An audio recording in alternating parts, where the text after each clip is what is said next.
Assalamualaikum warahmatullahi wabarakatuh dan salam sejahtera untuk yang non-muslim. Guys, Besti, bicara tentang batuk, semua orang pasti pernah merasakannya. Dan apabila batuknya itu membandel, sangat-sangat meresahkan dan sangat tidak mengenakan di badan. Tenggorokan di dada sakit. Ya, bukan? Yes. Besti, untuk itu saya ada solusinya. Sebenarnya ini resep rahasia dari kakek nenek saya, sebenarnya rahasia. Tapi karena ini untuk demi kebaikan, oke, saya berbagi untuk kalian semua. Resepnya sebenarnya simple, sederhana, dan mudah didapat, guys. Nah, ini bahannya, guys. Simple, guys. Pertama-tama jahe. Ambil satu aja jahe. Jahe, ya kan? Satu diparut.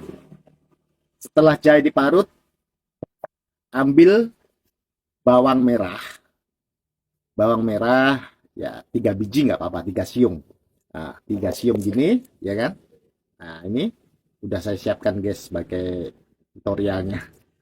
3 biji, ya kalau bisa, ya, kalau 5, ya kalau bisa ganjil. Orang Jawa bilangnya gitu, lebih manjur kalau ganjil. Gitu. Lantas ini juga diparut. Kalau jahe dan bawang merah ini udah diparut, ya kan? Jadikan satu. Habis itu seduh dengan air hangat atau agak-agak panas gitu, nggak apa-apa. Diamkan agak dingin. Lantas kalau ada madu lebih baik lagi. Kasih madu, guys. Nah, habis kasih madu, lantas itu sesudah diperaskan dikasih madu. Habis itu minumnya nanti kalau mau tidur.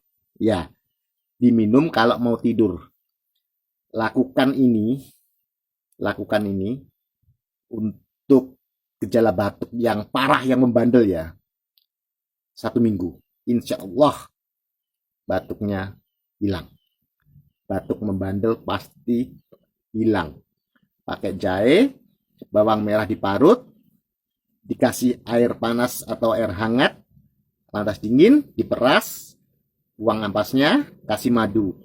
Diminumnya nanti kalau mau tidur. Oke, sekian. Semoga tips ini bermanfaat untuk yang menderita batuk. Akhir kata, wabillahi taufiq wal hidayah. Wassalamualaikum warahmatullahi wabarakatuh.